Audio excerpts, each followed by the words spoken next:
UP board के कक्षा 12 के सभी विद्यार्थियों को मेरा नमस्कार। मैं इंजीनियर कुमार शुक्ला आज आपके बीच में पाठ्यक्रम जब से अलग हुआ है, अयोध्या सिंह उपाध्याय हरिऔध की पवन दूतिका से आपकी हिंदी काव्य प्रारंभ होता है। तो इस पवन दूतिका जो अयोध्या सिंह उपाध्याय हरिऔध ने लिखा है वो प्रिय प्रवास से लिया गया है और प्रिय प्रवास उनकी खड़ी बोली है। तो जो आप काव्य सौंदर्य लिखते हैं पवन दूतिका में, वो पवन दूतिका का पूरा छंद ही खड़ी बोली है, भाषा खड़ी बोली है, छंद मंदाक्रांता है। और इसमें राधा जी अपनी विरह व्यथा को एक हवा को दूत बना के भेज रही हैं मथुरा। तो उस मथुरा में श्री कृष्ण के पास भेजती हैं। तो इससे ये मानवीकरण अलंकार भी हो गया है, क्योंकि किसी प्रकृति का और किसी मनुष्य के कार्य से संबोधित किया जाए तो वहाँ पे मानवीकरण अलंकार हो जाता है। तो आइए हम लोग चलते हैं पाठ्यक्रम में और देखते हैं उसका अर्थ। बड़ा ही मार्मिक वर्णन है, राधा जी की व्यथा है, किस प्रकार पवन को अपना दूध बना के भेजती हैं। तो आइए चलते हैं हम लोग पाठ्यक्रम पर।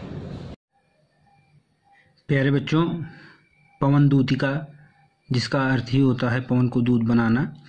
तो एक दिन बैठी खिन्ना यक दिवस वे गेह में थी अकेली। तो एक दिन राधा जी उदासी, खिन्न माने नाराज या उदास, तो यहाँ पे उदास से तात्पर्य है। तो एक दिन वो यक दिवस, दिवस माने दिन, एक माने एक, वो घर में अकेली बैठी हुई थी उदासी से, और आके आंसू दृग युगल में थे धरा को भिगोते, और उनके दोनों आंखों से जो आंसू लगातार बह रहे थे वो मानो ऐसा प्रतीत हो रहा था मानो धरती को भिगो रहे हैं। आई धीरे से सदन में पुष्प सदगंध को ले, प्रातः वाली सुपवन इसी काल वातायनों से, वातायन माने होता है खिड़की, लेकिन यहाँ पे है झरोखे से, जो ऊपर छत के आसपास झरोखा होता है, उसी झरोखे से धीरे से सुंदर प्रातःकालीन हवा उनके घर में, सदन यानी उनके घर में प्रवेश करती है, जो सुगंधित होती है। संतापों को विपुल बढ़ता देख के दुखता हो, धीरे से बोली सदुख उससे श्रीमती राधिका यूं। जब पवन का प्रभाव राधा जी को स्पर्श करता है तो राधा जी का दुख और बढ़ जाता है। विपुल माने अधिक, संताप माने कष्ट, दुखिता माने यहाँ पे राधा जी, और धीरे बढ़ जाता है। और उन्होंने दुखी होकर धीरे से पवन यानी हवा से बोलती हैं, कहती हैं, हे प्रातःकालीन पवन, प्यारी प्रातः पवन, हे प्यारी प्रातःकालीन पवन, इतना क्यों मुझे सताती हो तू, मुझे इतना सता रही हो, इस प्रकार क्यों सता रही हो? क्या तू भी कलुषित हुई काल की क्रूरता से? क्या तू भी समय की कठोरता से दूषित हो गई है? क्या तुझ पर भी समय की क्रूरता का प्रभाव पड़ गया है? इस तरह राधा जी ने बोला। इन दोनों जो छंद मैंने पढ़ाया आपको, तो इसमें जान लीजिए पहली बात तो भाषा खड़ी बोली है, चूँकि प्रिय प्रवास है अयोध्या सिंह उपाध्याय हरिऔध की, तो प्रिय प्रवास पहली खड़ी बोली की रचना है। और अलंकार में मानवीकरण किया गया है, चूँकि प्रकृति का जब किसी मनुष्य के साथ तुलना किया जाए तो दूत कौन होता है? मनुष्य बनता है। हवा क्या है? प्रकृति है। तो प्रकृति का जब किसी के साथ किया जाता है, तुलना कर दी जाती है, तो हम मानवीय अलंकार होता है। रस कैसा है? श्रृंगार रस है। श्रृंगार में वियोग रस है। शब्द सक अभिधा है, गुण प्रसाद है, और छंद मंदाक्रांता है।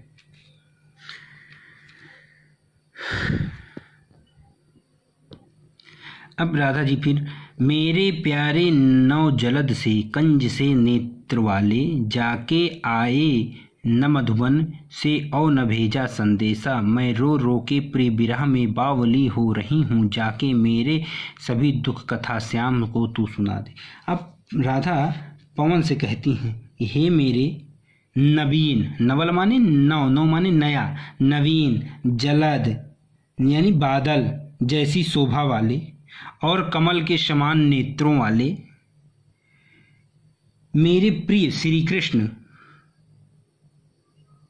जाके ना आए मधुबन में, यानी वो मथुरा चले गए और लौट के फिर वृंदावन या गोकुल लौटकर नहीं आए, और ना ही कोई उन्होंने संदेशा भेजा है। मैं रो रो के प्रिय विरह में बावली हो रही, और मैं उनके विरह में रो रो के पागल हो रही हूँ। जाके मेरी सब दुख कथा श्याम को तू सुना दे। हे पवन, तू मथुरा जा या श्री कृष्ण के पास चली जा और मेरा दुख उन्हें सुना दे। इतना कहा राधा जी ने। फिर कहती हैं, ज्यों ही मेरा भवन तज तू अल्प आगे बढ़ेगी, शोभा वाली सुगत कितनी मंजू कुंजे मिलेंगी, प्यारी छाया मृदुल स्वर से मोह लेगी तुझे वे, तो भी मेरा दुख लख वहाँ जा न विश्राम लेना। फिर राधा जी कहती, हे पवन दूत का, जैसे ही तुम मेरा भवन यानी घर छोड़कर, तज माने छोड़कर, त्याग कर थोड़ी दूर आगे बढ़ोगी, तो तुम्हें अत्यंत शोभा वाली माने अत्यंत सुंदर लगने वाली प्यारी अनेक कुंजें दिखाई देंगी, और उनकी शीतल छाया, प्यारी छाया मृदुल स्वर को मोह लेंगी तुझे। उनकी शीतल छाया का जो आकर्षण है वो तुम्हें अत्यंत सुंदर लगेगा।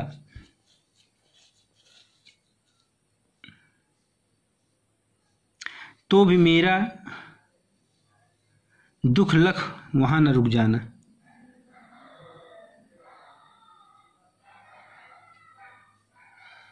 तो जब वो सुंदर लगेगी तो उनकी सुंदर आकर्षण लगने जो तुम्हें मोहित करेंगी, तो तुम मोहित मत होना। फिर मेरे दुख को ध्यान करके तुम वहां मत रुकना, आगे चल जाना। थोड़ा आगे सरस रव का धाम सतपुष्प वाला, अच्छे अच्छे बहुद्रुम लतावान सौंदर्यशाली, प्यारा वृंदा विपिन मन को मुग्धकारी मिलेगा, आना जाना इस विपिन में मुह्यमाना न होना। फिर राधा जी कहती हैं, हे पवन, थोड़ा आगे जाने पर तुझे अत्यंत मनोरम वृंदावन मिलेगा। सरस रव का धाम सत पुष्प वाला वृंदावन, और अच्छे अच्छे बहुद्रुम लतावान सौंदर्यशाली, और उनमें बहुत अच्छे अच्छे पेड़, लतावान सौंदर्यशाली सुंदर सुंदर पेड़ दिखाई देंगे, हैं, जो अच्छे खासे फूलों से लदे रहेंगे, और प्यारा वृंदा विपिन मन को मुग्धकारी मिलेगा, और उनमें बहुत सुंदर सुंदर लतावान माने लताएं मिलेंगी। और उसके बाद भी उस प्यारे वृंदावन के जंगलों में तुम मोहित मत होना। तुम उस वन में आना जाना, घूमना फिरना, लेकिन मुहिमाना माने मोहित मत होना, वहां रुकना मत। जाते जाते अगर प्रथमे क्लांत कोई दिखावे, तो जाके सन्निकट उसकी क्रांतियों को मिटाना, धीरे धीरे परस करके गात उत्पात खोना, सदगंधों में श्रमित जन को हर्षितो सा बनाना। फिर राधा जी कहती हैं, अगर तू रास्ते में कहीं जा रही है, जाते जाते मार्ग में कोई क्लांत माने थका हुआ कोई भी दुखी और व्याकुल व्यक्ति दिखाई दे, तो उसके सन्निकट, उसके पास जाना, उसकी क्लांतियों को मिटाना, यानी उसकी थकान को मिटा देना, उसके दुख को दूर कर देना। फिर धीरे धीरे परस करके, धीरे धीरे अपने स्पर्श मात्र से उसकी गात मानी गर्मी को दूर कर देना, और सदगंधों से श्रमित जन को हर्षितों सा बनाना, और अपनी सुगंध से उस थके हुए व्यक्ति को प्रसन्न कर देना। संपूर्ण में भाषा खड़ी बोली है, पूरे में मानवीय अलंकार है, रस श्रृंगार है, शब्द शक्ति लक्षणा है, गुण प्रसाद है, छंद मंदाकांता है, पूरे छंद में। फिर राधा जी कहती हैं, लज्जाशील पथिक महिला जो कहीं दृष्टि आवे। हे पवन, तुमको अगर रास्ते में समझाती हुई पवन को कहती हैं कि यदि मार्ग में तुझे कोई लज्जाशील स्त्री दिखाई दे, तो तू उसके वस्त्रों को मत उड़ाना, होने देना विकृत अवस्था,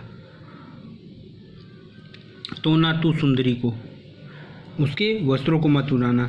जो थोड़ी भी श्रमित वह हो, अगर वह थोड़ी सी भी तुमको थकी प्रतीत हो तो गोद ले श्रांति खोना, फिर उसे अपनी गोद में लेकर उसकी थकावट को दूर कर देना।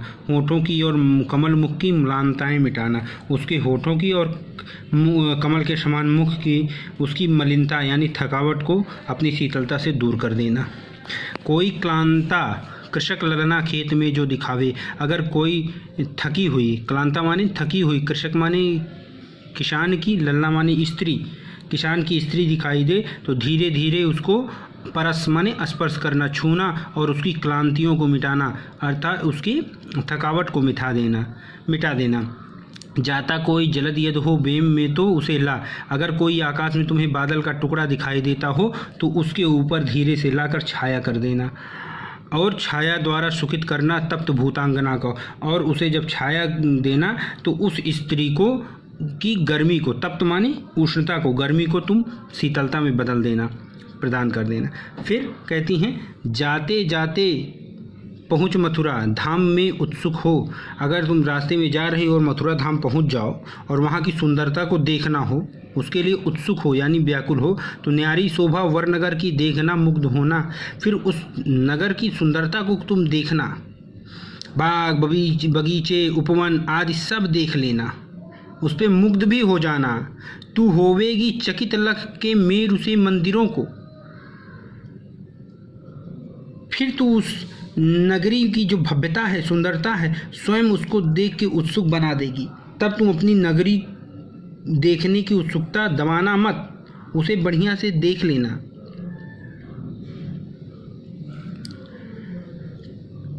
फिर आभा वाले कलश तेरे दूसरे अर्क से, जो वहाँ की सुंदरता है, चमकती आभा वाले कलशों से युक्त सुमेर पर्वत जैसे विशाल और ऊंचे पर्वतों को देखेगी, तब तेरे आश्चर्य का ठिकाना नहीं होगा। यहाँ अर्क का तात्पर्य है सूर्य से, तो मतलब तू जब वहाँ दूसरे सूर्य के समान चमकती आभा वाले, दूसरे सूर्य के समान चमकती आभा वाले कलशों से युक्त सुमेर पर्वत जैसे विशाल और ऊंचे पर्वतों को देखेगी, यानी भवन इतने ऊंचे ऊंचे बने होंगे, को देखेगी, तब तेरे आश्चर्य का ठिकाना ना रहेगा। देखे पूजा समय मथुरा मंदिरों मध्य जाना, नाना वाद्यों मधुर स्वर की मुग्धता को बढ़ाना, किंवा लेके रुचिर तरु के शब्दकारी फलों को धीरे धीरे मधुर रव से मुग्ध हो बजाना।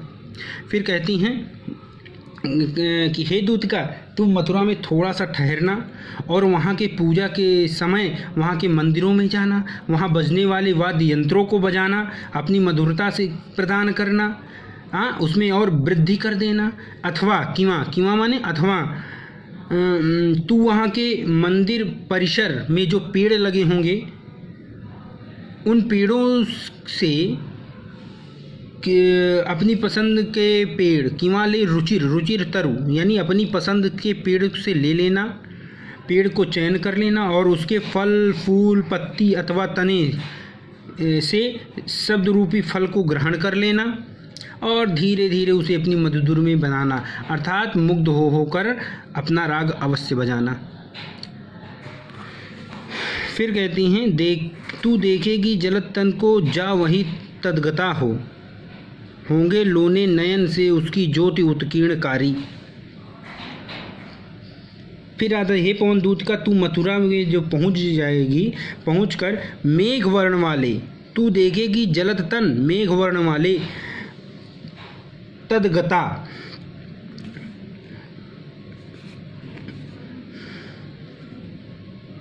तदगता माने शोभा वाले, सुंदर मेघ वर्ण वाले, सुंदर वर्ण वाले श्री कृष्ण को देखेगी। होंगे लोने नयन उनके ज्योति उत्कीर्णकारी, और जो उनके सलोने नेत्र होंगे, नेत्रों से प्रकाश दिखाई दे रहा होगा, वो बड़े सुंदर होंगे। और उनके सुंदर मुख की जो मुद्रा की सौंदर्य मुद्रा होगी, वर वदन की मूर्ति सी सौम्यता की, जो उनकी मुद्रा होगी, वदन माने मुख की, वो सुंदर मुख की मुद्रा सौंदर्य प्रतिमा सी आकर्षक होगी। और सीधे साधे वचन उनके सिक्त होंगे सुधा से, और उनके जो बोली होगी, उनकी वाणी होगी, वो बहुत ही सीधी होंगे, सीधी सी होगी, उनके स्वाभाविक वचन अमृत से सने होंगे। नीले फूले कमल दल सी गात की श्यामलता है। फिर उनके शरीर की श्यामलता नीलकमल के सांवले की तरह होगी। पीला प्यारा वसन कट में पहनते हैं फबीला, और वो फबीला माने आकर्षण, कट माने कमर में, तो वो बहुत सुंदर लगने वाला पीताम्बर कमर में पहने हुए होते हैं।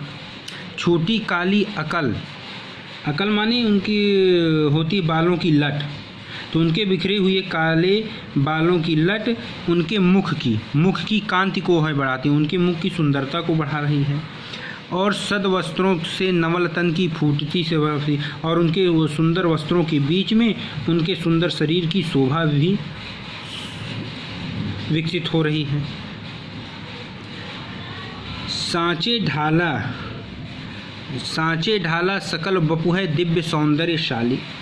फिर राधा जी कहती हैं पवन दूत का कि उनका सारा शरीर ऐसे सुगठित होता है मानो सांचे में ढाला गया हो, और शतपुष्पों सी सुरभ उनकी प्राण संपोषिका है। प्राण संपोषिका माने प्राणों को शक्ति प्रदान करने वाली। तो उनके शारीरिक सौंदर्य की छटा स्वर्णीय है, उनके शरीर की सुगंध फूलों की सुगंध के समान है। फिर दोनों कंधे वृषभ वर्षे हैं बड़े ही सजीले, और उनके दोनों कंधे श्रेष्ठ बैलों के कंधे के समान बहुत आकर्षण लगते हैं। लंबी बाहें कलब करसी शक्ति ही पेटिका, और उनकी लंबी बाहें हाथी के सूंड की समान लंबी हैं जो शक्ति की पिटारी के समान हैं। कलब माने हाथी। फिर राजाओं सा सिर पर लसा दिव्य अपौड़ा होगा, अपौड़ा माने मुकुट, उनके सिर पर राजाओं जैसा मुकुट सुशोभित होगा। शोभा होगी उभय श्रुति से सुर कुंडलों की, उभय माने दोनों, तो उनके दोनों कानों में सोने के कुंडल शोभा पा रहे होंगे। नाना रत्न कलिश भुंज में मंजू केयूर होंगे, केयूर माने होता है बाजूबंद, तो उनकी भुजाओं में अनेक रत्नों से युक्त बाजूबंद होंगे। मोती माला लसित उनका कंबुसा कंठ होगा, कंब माने संग, कंठ माने गला, तो उनका कंठ शंख के समान होगा और मोतियों से माला सुशोभित हो रही होगी। फिर आगे राधा जी कहती हैं, तेरे में है नया गुण जो तू व्यथाएं सुनाए, व्यापारों की प्रखर मति और युक्तियों से चलाना। बैठे थे जो निज सदन में मेघ सी कांति वाले, तो चित्रों को इस भवन में के ध्यान से देख जाना। फिर राधा जी कहते, हे पवन, तुझमें यह क्षमता तो है नहीं कि तू बोलकर मेरी व्यथा श्री कृष्ण को सुना दे, है ना। तेरे में यह गुण न जो तू व्यथाएं सुनाए, तुम्हारे अंदर तो गुण नहीं जो तू बोल के सुनाए, कृष्ण में प्रकट कर सके। इसलिए तू अपनी व्यापारों की प्रखर मति, और व्यापार माने व्यापारिक पवनें होती हैं यानी तेज जो चलती हैं, तो तू अपनी तेज बुद्धि से काम लेना। युक्ति या मति माने बुद्धि, युक्ति माने विचार उपाय, अपनी बुद्धि से काम लेकर ऐसा उपाय करना जिससे मेरा काम बन जाए। बैठे जो हो निज सदन में मेघ सी कांति वाले, जो मेघ जैसी शरीर वाले, यानी भगवान श्री कृष्ण सांवले थे, इसीलिए बार बार मेघ वर्ण वाला शब्द आ रहा है। श्री कृष्ण अगर अपने घर में बैठे हों, अपने भवन में बैठे हों, तो चित्रों को इस भवन के ध्यान से देख जाना। तो उस घर में लगे चित्रों को तुम ध्यान से देखना, यदि उनमें किसी प्रकार की, कहने का तात्पर्य है कि दुखी नारी का कोई चित्र हो तो उसके निकट जाकर इस प्रकार हिला देना कि श्री कृष्ण का ध्यान हमारी ओर आकर्षित हो जाए। जो चित्र विरह विधुरा में मिले, चित्र कोई जो जाके उसके निकट भाव से यूँ हिलाना। मतलब कहने का तात्पर्य यह है कि जो चित्र तुमको किसी कष्टकारी विरहणी के मिले तो उसे इस प्रकार हिलाना कि तो उनके निकट भावों से यूँ हिलाना, उसको देखना, उसको इस प्रकार हिलाना कि प्यारे हो चकित जिससे चित्र की ओर देखें। तो हमारे श्री कृष्ण, हमारे प्यारे प्रीतम भगवान श्री कृष्ण का ध्यान उस चित्र की ओर हो जाए। तो आशा है यो सूरत उनको हो सकेगी हमारी। तो मुझे पूरा विश्वास है कि उन्हें अपने वियोग से मैं वियोग से पीड़ित हूँ, ये याद उनको पक्का आएगी।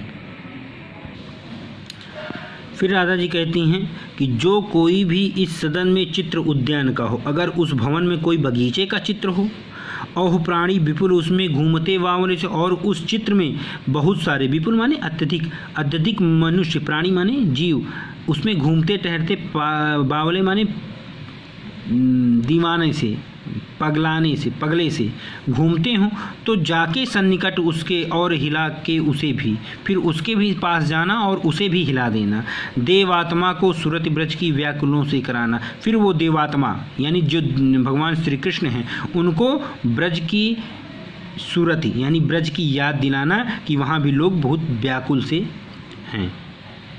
फिर राधा जी कहती हैं, कोई प्यारा कुसुम कुमला गेह में जो पड़ा हो। फिर राधा जी कहती हैं, घर में कोई सुंदर पुष्प कुमलाया हुआ पड़ा हो तो प्यारे के चरण पर ला डाल देना उसी को, तो उसी को उठाकर, उस पुष्प को उठाकर प्रेम के साथ मेरे प्रीतम के चरणों में डाल देना। यूं देना ए पवन बतला फूल सी एक बाला की। तो इस प्रकार हे पवन तू उन्हें बता देना कि फूल जैसी एक सुकोमल बाला, अर्थात राधा जी दुखित होकर, म्लान हो यानी दुखित होकर कमल पग को चूमना चाहती हैं, आपके चरणों को चूमना चाहती हैं। दुखी होकर, म्लान माने दुखी होकर वो आपके चरणों को चूमना चाहती हैं। जो प्यारे मंजू उपवन या वाटिका में खड़े हों। फिर राधा जी कहती हैं, यदि मेरे प्रीतम कहीं सुंदर उपवन बगीचे में खड़े हों, छिद्र में क्वणित, क्वणित माने बांस,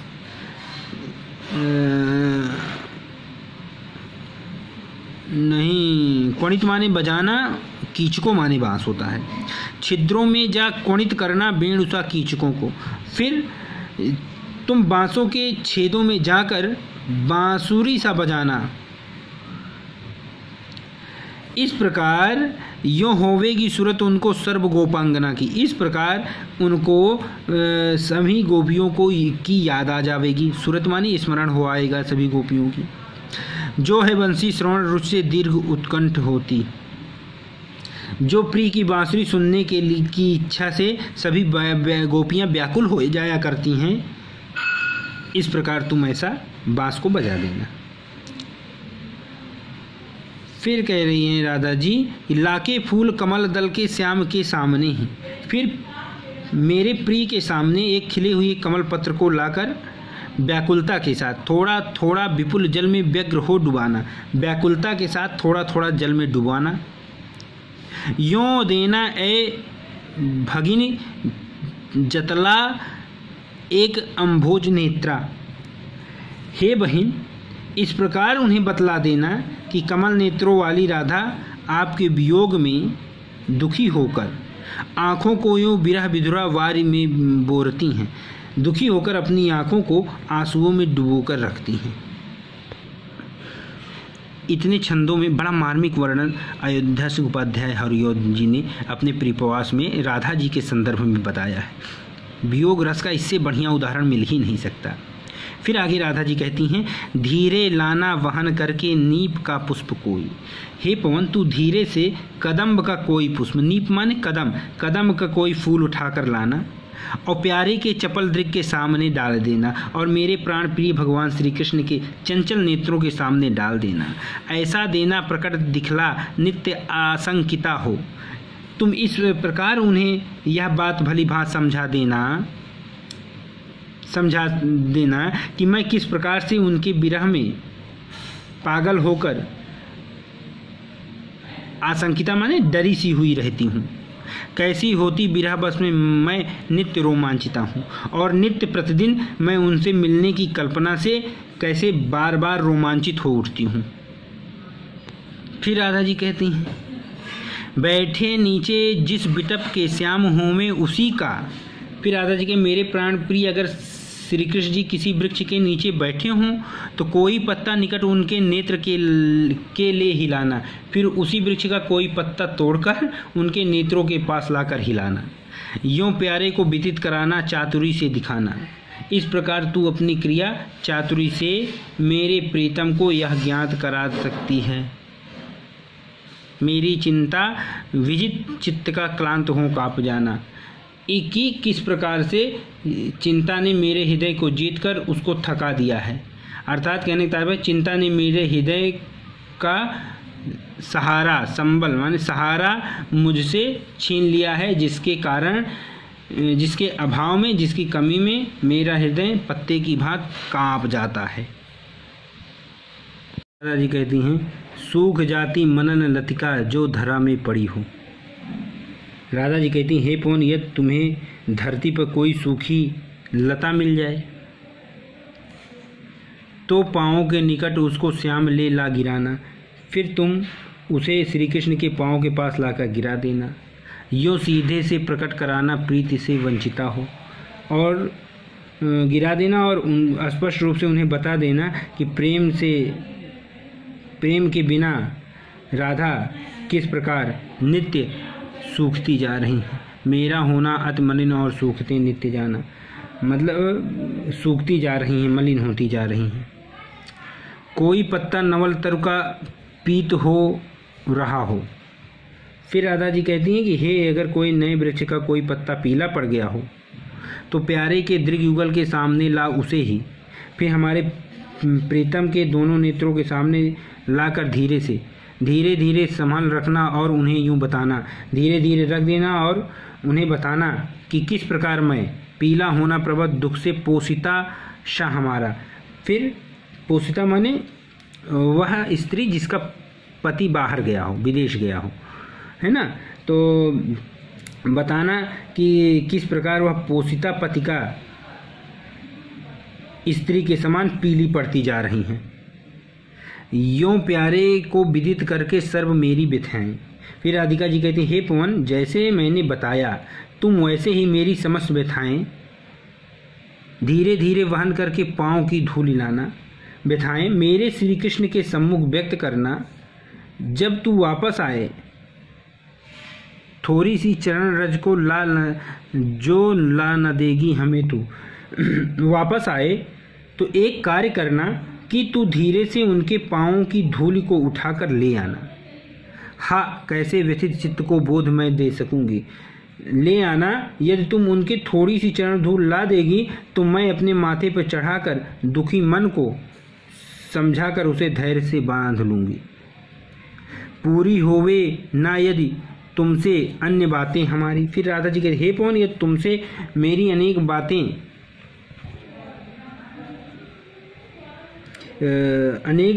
जो मैंने बातें कहीं अगर वो पूरी ना हो सके तो तू मेरी विनय इतनी मान ले और चली जाए, तो मेरी एक प्रार्थना अवश्य पूरी कर देना। विनय मानकर मैंने मेरी प्रार्थना मान के मेरे प्रीतम श्री कृष्ण के पास चली जा और जाके छू के प्यारे कमल पग को प्यार के साथ आ जा और मेरे प्रीतम भगवान श्री कृष्ण के चरण कमल को स्पर्श करके लौट आना। जीव जाऊंगी हृदय तल में मैं तुझी को लगाए, और मैं तुम्हें ही अपने हृदय से लगाकर प्रसन्न हो जाऊंगी, और क्योंकि तुमने मेरे प्रीतम के शरीर को स्पर्श कर लिया है और तुम पावन हो गई हो, इसलिए मैं तुमको अपने गले से लगाकर जी उठूंगी। तो ये रहा अयोध्या सिंह उपाध्याय द्वारा रचित पवन दूतिका, जो प्रिय प्रवास से लिया गया है। अब अगले पाठ के लिए फिर से मुलाकात होगी, तब तक के लिए नमस्कार।